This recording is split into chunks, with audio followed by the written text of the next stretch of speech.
आज हम आपको सुनाने जा रहे हैं भूतिया गांव की कहानी।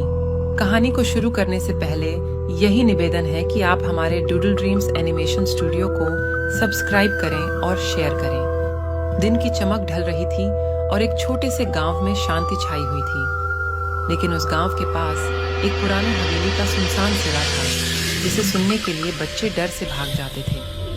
वहां के लोग कहते थे कि रात्रि के समय उस हवेली में कुछ अजीब घटनाएं होती हैं।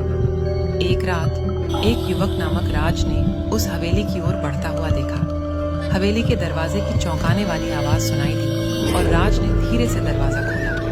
अंधेरे में चमकती आंधी की तरह दिखाई देने वाली एक अजीब रोशनी थी। राज ने हवेली के अंदर कदम रखा और अचानक सुनसान हवेली में अजीब सी बातें सुनाई दी। उसने एक अत्यंत रोमांटिक स्त्री को देखा जो बैठी थी और वहां कुछ कह रही थी, पर उसकी आवाज अजीब रूप से सुनाई दे रही थी।